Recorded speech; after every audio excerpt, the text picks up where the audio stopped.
Times of Gujarat साथे हूँ छुं मुहिब वोरा। भानवड तालुको અને ભાનવડ તાલુકાના અલગ અલગ ગામડાઓ કે જ્યાં ખેતીની દુર્દશા થઈ છે। હમણાં હું જઈને આવ્યો જામપર ગામની અંદર કે જ્યાં કરશનભાઈએ આત્મહત્યા કરી।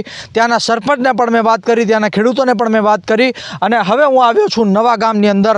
નવા ગામના સૌથી પહેલાં તો તમને દ્રશ્ય બતાવું ખેતીના। આ બાજુ જરા નજીક આવીને દ્રશ્ય બતાવવાનો પ્રયત્ન કરજો। જે રીતનું નુકસાન થયું છે પાછળ તમે જોઈ રહ્યા છો, આ તરફ જોઈ રહ્યા છો, જેટલું નુકસાન થયું છે તે નુકસાન અંદાજામાં પણ ના આવે।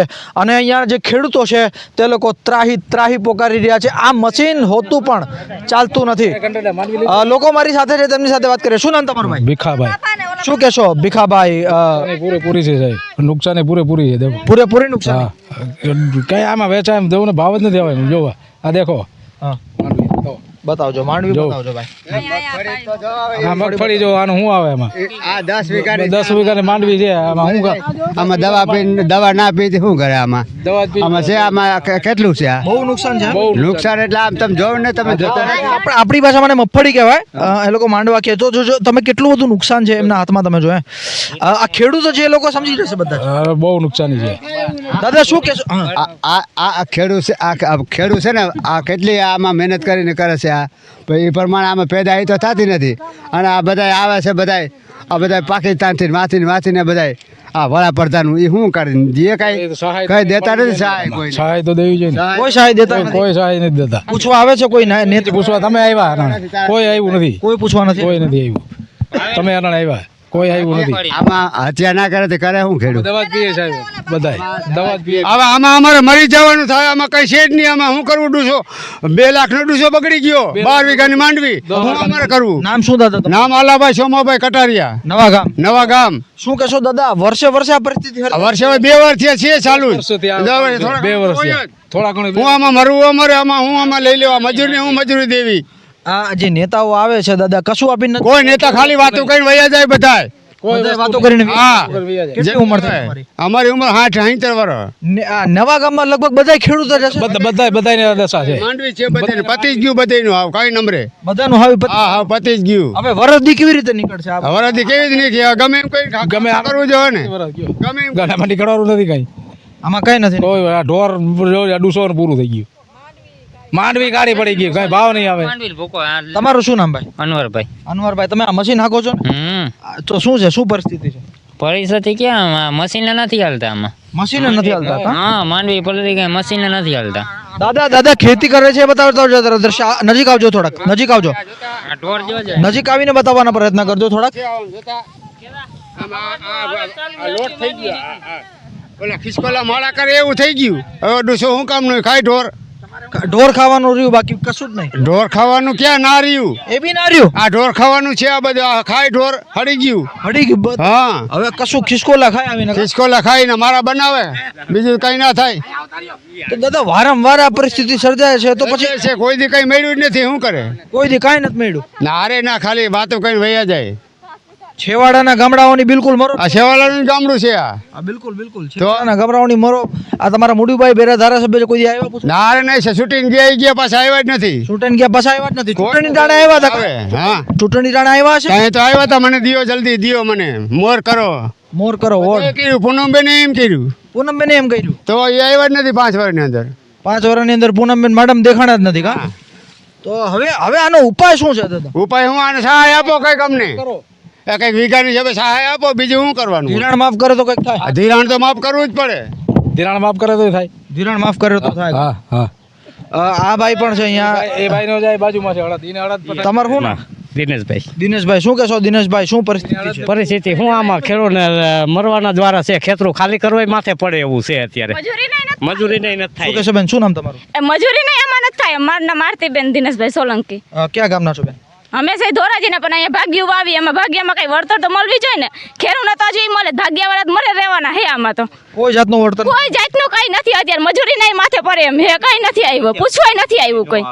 4 મહિના મહેનત અમે આમાં કેવી કરી, સરકારને કેવું ખબર પડે? એને સિટી માથે બેહીન વાતું કરવી, સીટ માથે બેહીન। એક બાળક જે રીતના ઉછેર કરે, એક માતા બાળકને જેમ ઉછેર કરે ને એમ જ આ છોડ ઉછેરતા હોય અમે।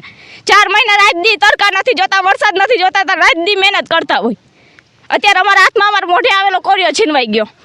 કેટલા બધા સપના બેન ખેડૂત જોતા હશે અને સપના અધૂરા કઈ સપનાની તો કઈ વાત જ પૂછો માં ભાઈ. અત્યારે હું અમારા મોઢામાંથી કોડિયો છીનવાઈ ગયો છે. અને શું બેન જે રીતના આ નવા ગામની સમગ્ર પરિસ્થિતિ છે, કેટલા વર્ષથી આ પરિસ્થિતિઓ સર્જાઈ રહી છે? પરિસ્થિતિ દર વર્ષે આ જ થાય છે. વાત વર્ષે આ જ સરકાર કે આપશે સહાય પછી કોઈ પૂછવાય નથી આવતા. જાહેર કરી દે કે આપશે પણ કોઈ દી હજી ઘર સુધી પૂગ્યું નથી. ધારાસભ્ય સંસદ સભ્ય કોઈ નથી આવતું. કોઈ એટલે કોઈ આવ્યા જ નથી. આ તમે આવ્યા ઈ ભલે, બાકી કોઈ પૂછવાય નથી આવ્યા. પૂછવાય નથી આવ્યા, તમે આવ્યા ઈ. તો બેન ચૂંટણી ટાણે આવે ત્યારે તમે એમને પૂછતા નથી કે હું કામ આવતા નથી? બસ એના મત ને ટાણે આવે, આ કરી દેવું સહાય, ઓલી સહાય કરી દેવું, ઓલું કરી દેવું, પણ જ્યારે ખેડૂતની માથે વેદના પડે ને ત્યારે કોઈ નથી આવતું. ખેડૂતની માથે વેદના પડે કોઈ નથી. કોઈ નથી, પૂછવાય નથી આવતું. હા કઈ નથી, કોઈ ભાવય નથી દેતા ને કે ભાવ નથી દેતા. ભાવ કર્યો ભાવ આમાં 300 રૂપિયા માંડવીને દે છે મણના અત્યારે. 300 રૂપિયા માંડ. હા 300 રૂપિયા હું એમાં બધે દવાની સિંહનાઈ નો થાય આમાં. એ દવાની સિંહનાઈ નો થાય ખેડૂતને આમાં. આવવાની સીની નહીં નથી થતી. દવાની સિંહનાઈ નો થાય આમાં. 300 રૂપિયા મણ રાખે એટલે શું થયું આમાં કયો જી? 300 રૂપિયા મણ માંડવી એને રાખે, હવારનું હાલે છે, આટલી માંડવી થાય એમાં હું ખેરું કાઢી લે. 2400 રૂપિયા વ્યાજ. અત્યારે કેટલા 500 રૂપિયા તો મજૂરી દીધી છે. બેન રાતના ઉજાગરાઓ થાય, મહેનત થાય, થાય, વરસાદ નથી જોતા, તડકા નથી જોતા, તો એ ખેડૂને સરકારને સમજવું જોઈએ ને. સરવા સરકારમાંથી કોઈ પૂછવા સુદ્ધા નથી આવ્યું. કોઈ નહીં હો, હજી સુધી તમે આવ્યા પહેલી વાર ભાવ જ નથી કે યાદના ભાવ નથી કીધા. હરપ લેતો જો હરપ તો કેટલા ઘણા એ બધા પરિવારો આ ખેતીના ભરોસે જીવે છે, કારણ કે ખેતી પ્રધાન આપણો દેશ છે. ઈ છે ને, આમાં કેટલા લોન લીધા હોય, કેટલા કોકને માથે કર્યા હોય, તો ક્યાં લેવા જવા આવે? અમારું બધું બગડી ગયું, તમારે કેની આગળ માંગવા જવું? બાળકોને સ્કૂલની ફીસ પણ મેં ઘણા બધા વિડીયો જોયા છે ખેડૂતની દીકરીઓના, કે તે લોકો રડતા હોય છે કે અમે અમારા બાળકોની ફીસ કેવી રીતે ભરીએ. આપણા દિલ પર કાપ વાગે છે, તો સરકારના દિલ પર બેન, સરકાર જો તમને જોઈ રહી છે, માની લો સરકાર, શું અપીલ કરશો તમે સરકાર આગળ તો એ જ અપીલ હોય કે આમાં જલ્દી સહાય કરે ને કઈ ઘર સુધી પૂગે એવું કરે તો સારું અમારા હાટો. કેટલા વર્ષથી બેન તમે આ કામ કરો છો? અમારે તો 15-20 વર્ષ થયા. 15-20 વર્ષથી આ કામ ખેડૂતને કરો છો. સહાયની ખેડૂતને સર્વેની જરૂર નથી. ખેડૂતને જ્યાં ખેતર જ્યાં એનો દૂસો દેખે કે આ બગાડ થઈ ગયો ત્યાં એને સુકવણી થાય આવી માગ હોય ખેડૂતની. તમારા બંનેને એક સવાલ પૂછું. ખેડૂત જે અમારા જેવા ધંધા અમે કરતા હોઈએ, અમે ધંધો કરીએ, અમારે 1 મહિનો નુકસાન જાય ને તો બીજી વાર અમે ધંધો કરવાની ત્રેવડ ન કરીએ. ખેડૂત આટલા બધા નુકસાની છતાંય આ ધંધો કરે છે. ખેરું છે તો જગત છે, નકર કાઈ નથી. ખેરું છે તે ખેરું આમાં 4 મહિના ખાહે નહીં તો ખાહે હું. બિલકુલ ધરતીપુત્ર કહેવાય. હા ધરતીપુત્ર છે તો જ રોટલા ખાધા ભેગા થાય, નકર ખેરું વાવવાનું મેં કીધું ખાહે ક્યાંથી? ઉદ્યોગમાંથી નથી આવવાનું કઈ. સરકાર બેન ઉદ્યોગના ધિરાણો માફ કરે છે, ખેડૂતના કારણે નથી કરતા, ઉદ્યોગમાં કરે છે. એ જ માંગ કરી કે હવે આમાં કઈક અમને સહાય કરે તો સારું. ઉદ્યોગમાંથી રોટલા આવશે કે ખેતીમાંથી આવશે? અનાજ પાકશે ક્યાંથી એમાં? બિલકુલ શું અત્યારે કહેવાનો મતલબ એક જ થાય કે સર્વે બર્વે બધું પડ્યું રહીએ. જ્યાં જ્યાં ખેતીનો વિકાસ જ્યાં બન્યો છે, જે બગાડ નુકસાન થયું, એ નુકસાન જોઈને સરકાર પરબારું ચૂકવણી ખેતરે ને ખેતરે કરે આવી માગ હોય. ટૂંકમાં દાદા ભાવ રહેવા દો, સર્વે રહેવા દો, ટેકાના ભાવ રહેવા દો. બાકી જ્યાં ખેતરનું આ નુકસાન થયું, ભાઈ કેટલા વીઘાનું થયું, અહીંના ચૂકવણી એને ખેડૂતને કરી દે તો ખેડૂત જીવે, નકર ખેડૂત દવા પીવાનો વારો છે. બિલકુલ દવા પીવાનો બિલકુલ એ જ વારો છે આમાં. પણ એક તમને કહું છું કે આ જે આ ટાઈમ્સ ઓફ ગુજરાત ચેનલ છે, તે વતી તમે બધા ખેડૂતોને અપીલ કરો કે કમસે કમ જીવ ના ટૂંકાવે પોતાનો. ખેડૂતોને અપીલ કરો તો અત્યારે ખેડૂતની માથે બોદરેસર એવડું હોય. અત્યારે માની લો કે આ સિઝન આવી, હવે આમાં જે આ મશીનો હાલશે ને ત્યાં તો એગ્રોવાળા બિયાણવાળા તૈયાર થઈ જાય છે ગ્લાઉઝટ, તો એની પાસે ઘરમાં ખીચડીને ન હોય તો એ એગ્રોમાં ભરશે ક્યાંથી? ખાતરની બાસ્કીના ભરશે ક્યાંથી? સરકારને શું કહેશો દાદા? સરકારને એક જ અપીલ થાય કે સરકાર સર્વે કરે, એ તો ખાલી વાતું થાય. બાકી જો સરકારને દેવું હોય તો એક જ નિયમ થાય કે જે વાડી વિકાસનો જે બગાડ નુકસાન થયું, એ નુકસાનની જગ્યાએ જ પરબારું એને વળતર મળવી જોઈએ. બિલકુલ આ વીઘો એનો સર્વે થઈ ગયો કે અહીંયા હાલો ભાઈ નુકસાન છે, આલ્યો આ તમારું. બાકી પછી તો નથી જ નુકસાન એ લઈ જાય, અને જેને નુકસાન છે એ રહી જાય. બાકીના બધા ઉદ્યોગપતિઓ ખાઈ જાય, નેતા બધા ખાઈ જાય, અહીંયા બીજા કોઈને મળવાનું નથી કાંઈ. નુકસાન નથી લઈ જાય છે, નુકસાન છે રહી જાય છે, અને ઉદ્યોગપતિઓ ખાઈ જાય છે, વચમાં પરબારા ખાઈ જાય છે. બાકી તો જો આ સરકારને દેવું હોય ને તો આના જગ્યાએ આને સર્વે કરે ને આનો વીઘો જોઈ લે કે ભાઈ કેટલું નુકસાન છે, હાલો આ તમારી આ વળતર.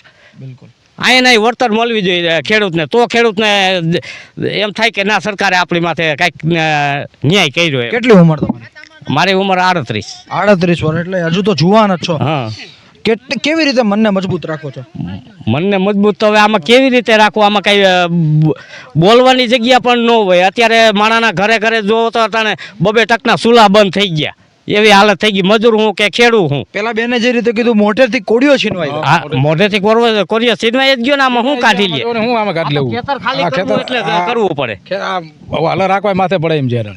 કઈ એક ખાલી કરવા આ બધું એક બાજુ કાઢવું પડે ને આને કઈ લીધા જેવું જ નથી. પેલા દાદા કીધું ખિસકો લખાય એમ છે. આ ખિસકોલાનું પેટ ભરાય એવું નથી રહ્યું. એવું એ નથી. આ એ નથી. આમાં આ જો ના કુસો જ છે નકરો શું છે આમાં? આના કરતા ખાતર સારું હોય એમ. નથી ખાય એમ જો. એકવાર આપણે પણ હાથમાં પકડીને હા. ઝૂમ કરીને બતાવજો ભાઈ. આ ઢોરે નથી ખાય એમ. ઢોરાઈ નો ખાય, આ કાયદેસર ખાતર જ છે. સમજી લ્યો. કાયદેસર આ તો આ ખેતર પડું ખાલી કરવા માટે આ બધું ભેગું કરવું પડે ને આને કોઈ લેવાની જરૂર નથી. આ તમે જોઈ રહ્યા છો મારા હાથમાં છે. મને તો કદાચ એટલી ખબર ન પડે કારણ કે ખેડૂત હું નથી, પણ જે ખેડૂત હશે તે આ પરિસ્થિતિને હું પોતે પણ સમજી શકું છું કે આ તમે જો આ બિલકુલ ચા પતી જ ગયું છે એમ. બિલકુલ એટલે બહુ જ દુઃખદાયક પરિસ્થિતિ છે ખેડૂતોની. બહુ જ ખરેખર જેને કહેવાય ને કે દ્રાવક પરિસ્થિતિ છે ખેડૂતોની. અને સરકારને વિનંતી કરીએ છીએ કે ધ્યાન આપો. ધ્યાન આપે તો શું જોઈએ? સરકારે ધ્યાન નથી દેતી. આ તો ખાલી એના રોટલા શેકવાના, ઓફિસોમાં બેઠા બેઠા વાતું કરવી. નકર તો જો એવું હોય તો આમાં તને જોડી પડે. મુળુભાઈને પૂનમબેનને હું કામ સવાલ ના કરો? તમે કરો બિંદાસ. મુરુભાઈને હું આમાં કરવો? સવાલ કરવા જવું આવે તો સવાલ કરીએ ને. સવાલ કરીએ તો એ બસ આયા કરીને વૈયા જાય. ક્યાંય આવતા તો નથી ને આવે તો હું એમાં જોઈને વૈયા જાય. ચૂંટણી ટાણે મોટા પાડી લે. બાકી કોઈ એ ચૂંટણી ટાણે મહિનો દી અડિયું કાઢશે ઈ. ચૂંટણી ના આવશે બસ. ચૂંટણી ટાણે પછી પાછા નહીં આવતા. તો ખેર જે રીતના તમે જોઈ પરિસ્થિતિ ખેડૂતોની, મનને વ્યતીત કરી નાખે તે પ્રકારની પરિસ્થિતિ છે. નવા ગામના અમારા ગુજરાતના ખેડૂતો હાલ ત્રાસી ગયા છે. ત્યારે સરકારને ફરી એકવાર કહું છું કે અમદાવાદથી કે વિજાપુરથી લગભગ 500 કિલોમીટર દૂર આવ્યો છું તો બસ આ લોકોની વેદના સાંભળવા માટે જ આવેલો છું. અને સવાલ તો પૂછાશે જ. સરકાર તમારાથી સવાલ હવે બેફામ પૂછાશે, ખુલીને પૂછાશે. કારણ કે જો મારું હૃદય દ્રવી ઉઠતું હોય, આ લોકો અહીંયા છે એ લોકોનું હૃદય દ્રવી ઉઠતું હોય, બેન દીકરીઓના સપનાને તેમના મોઢેથી કોડિયા છીનવાઈ જતા હોય, તો તમે કેમ સહાય જાહેર નથી કરી શકતા? તમે કેમ આ લોકોનું નુકસાનનું વળતર નથી આપી શકતા?